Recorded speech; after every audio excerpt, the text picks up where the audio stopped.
bien, c'est une application qu'on attendait depuis toujours.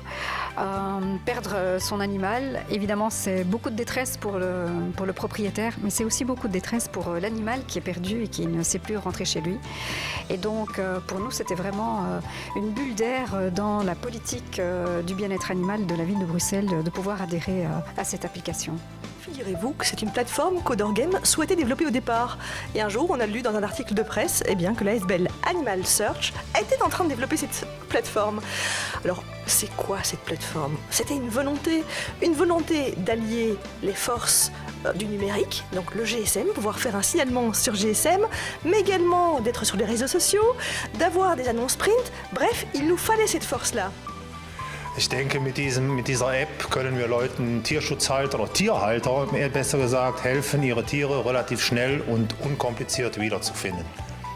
Alors nous avons adhéré à cette plateforme pour plusieurs raisons. Tout d'abord parce que c'est un outil qui est très efficace, qui est pertinent, qui va permettre aux citoyens d'encoder un animal qu'ils auraient perdu ou trouvé.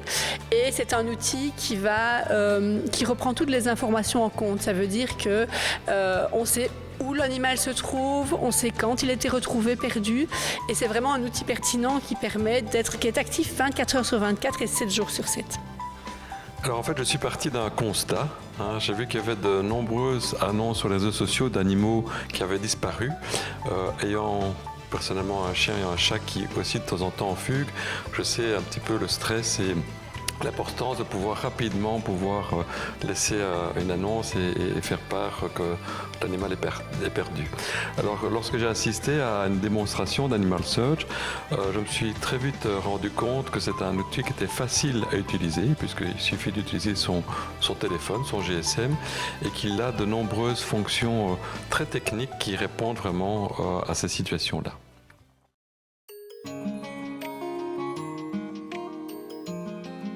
Nous avons mis en place des parcs canins, ce qu'on appelle des dog zones aussi, des aires de jeu pour chiens. C'est pas toujours facile parce qu'il faut trouver vraiment des endroits qui soient suffisamment grands aussi pour qu'ils puissent vraiment courir. Et c'est quelque chose que j'ai mis en place dès le début de la législature. Donc partout où c'est possible, quand on avait l'occasion de placer une aire de jeu pour chiens, on l'a fait.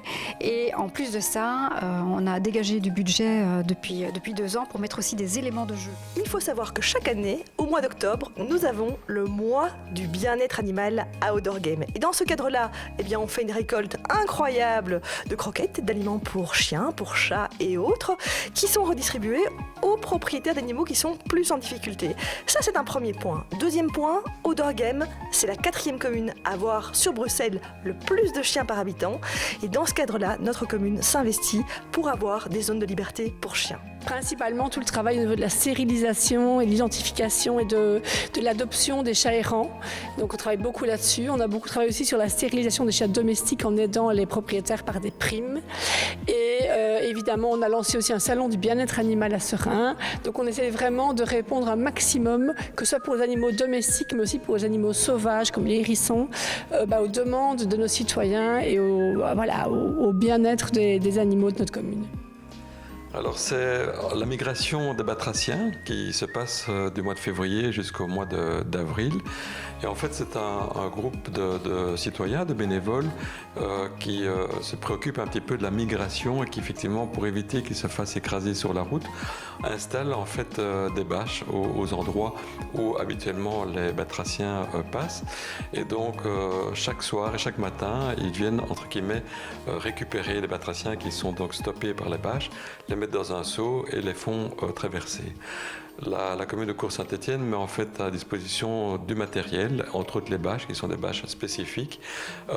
Et cette opération permet de pouvoir sauver près de 5000 batraciens sur la commune de Cours-Saint-Étienne. Et donc c'est vraiment chouette de pouvoir y participer.